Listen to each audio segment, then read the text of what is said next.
What is up, YouTube? It's Kingfisher745, and welcome back to the All Hail the King segment of Podcast Past. In today's segment, Past segment, we're still going to talk about Pestilence Beast. Hey, he was a big deal, and he still is. But this one isn't all about him, it's about what he represented. In this one, I'm going to talk about many free farmable weapons that had new life breathed into them. As we listen back to this one, it starts to become really clear that this was the explanation and introduction to a brand new series. That series ended up being Poor Man's PvP. By the way, when I came up with that series, I didn't think it was going to be as popular as it became. And also, as far as the name, there weren't too many complaints, but there were a few. Honestly though, the series title doesn't have anything to do with being poor. It mainly was supposed to mean not fancy or no frills. The idea actually came from something called a poor man's pizza. It's not called that because it's cheap, it just doesn't have sauce. So I thought this is kind of like PvP with no sauce. Sauce being gold or limited items. Also, I love alliteration, so that's how the title came about. Now, as far as the series, I don't make new episodes too often, and that hinges on two things. First of all, we don't get that many new chapters, so it's difficult because we don't get new items. The series really relies on an influx of new weapons and gadgets. Free ones, that is. The second problem is it's difficult to figure out where the limitations should be. So for example, no matter what I do, it's not enough, and that definitely makes it difficult.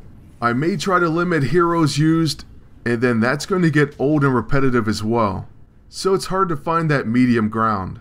Originally, it was supposed to just be free farmable weapons and no limitations on anything else. So if I do try to get back to that a little bit more, I can definitely make episodes more often.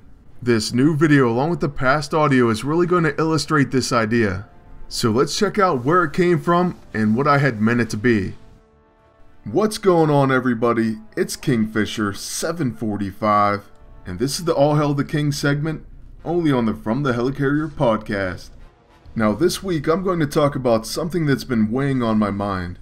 I get a lot of questions and comments that talk about maybe not being able to afford certain weapons or not having access to them. And I'll be honest with you, certain items like the Neurotrope or the Warbringer Axe certainly help you out a lot. But at the same time, it's not the sole reason that somebody wins or loses. Or at least it doesn't have to be. You can win in PvP with free items. And to be honest with you, many of these items were free, but people just missed out on them. For example, the Shepherd Staff and the Synthetic Cube were both built in PvP seasons, and could be built absolutely free. The Scroll and the Mystic, the Voodoo Staff, they're all PvP rewards. The Warbringer Axe and the Hotshot were on the PvP roulette. And this is why it's so difficult when people sit there and they argue about certain items and whether they're free or not. So you know what, I'm just going to cut right through all that and start listing some weapons that you can get in missions that are running right now. And let me just preface this by saying this is an exciting time in PvP.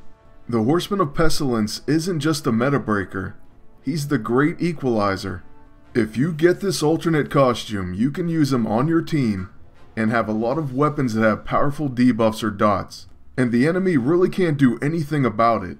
It's almost like a time machine. Long before the cube and even before the scroll, or at least before the scroll became super popular, there was a weapon called Dark Sigil, and it dominated in PvP. It was amazing. It has a guaranteed hit. It places Burning, Dark Void, and Weak Point on all the enemies at once. Unfortunately, this weapon faded out when everyone and their grandmother got the scroll or rescue, or the cube, and debuffs got removed almost every round. Well, with Pestilence, things have changed quite a bit, and you should be able to use this weapon again. There's also a chance that you may not even need Pestilence, but you will have to check your rating and level bracket. The mere fact that everyone else may be using Beast is enough to possibly take those scrolls, mystics, and rescues off people's teams. But anyways, the Dark Sigil, besides having that Burning and Dark Void, places Weak Point, so the next attack against the target is guaranteed to hit and crit. You can combine this with any heavy hitter, or especially someone with deadly crits, and right away you already have a lethal combination. And before we move on to the next weapon, this can be found in Chapter 9, Mission 6. Next, you may want to take a look at the custom Goblin Glider. It can be found in Chapter 7, Mission 3. It will appear in the Epic Boss Roulette, so you will need Spider-Man to deploy. This weapon is another one of my favorites because it's stealthy. It exploits flying, so it deals extra damage against flying targets, and it has deadly crits. So you can use this along with the Dark Sigil to get a guaranteed crit, and it's going to do some huge damage, especially against a flyer. Then another great Chapter 1 weapon is the custom Possessed Pistol. You can find it in Chapter 8, Mission 5, and it's another Epic Boss Roulette drop. It can do some massive damage as well, especially if you somehow are able to up your damage. Okay, so maybe you don't have the Neurotrope. Well, you can look for something like Sudden Support, which has a quick action which grants an immediate turn after using, and you have increased stats for that turn. So you can use that with the custom Possessed Pistol or the Goblin Glider. There are also some really common items that can buff your entire team. For example, you may have the Offensive Accelerator. Well, this gadget gives your entire team strengthened, so your attack is increased by 25%. And if you really want to string together a combination, you can think about using the Power of 4 as well. Now I just want to quickly move on to Season 2, which also has a number of great items. In Chapter 1, Mission 6, you can get the Restored Vickers Machine Gun. It's similar to a weapon that we've already taken a look at, the Revolt 5, in that it keeps firing as long as you have ammunition. It's also catastrophic, so it can't be protected against, ignores most avoidance effects, and it's guaranteed to hit. And then another weapon from Season 2, Chapter 1 is the Restored Lewis Automatic Machine Gun. For a while this thing was really overpowered, and I think in the current meta it could be used again. It's definitely worth a shot.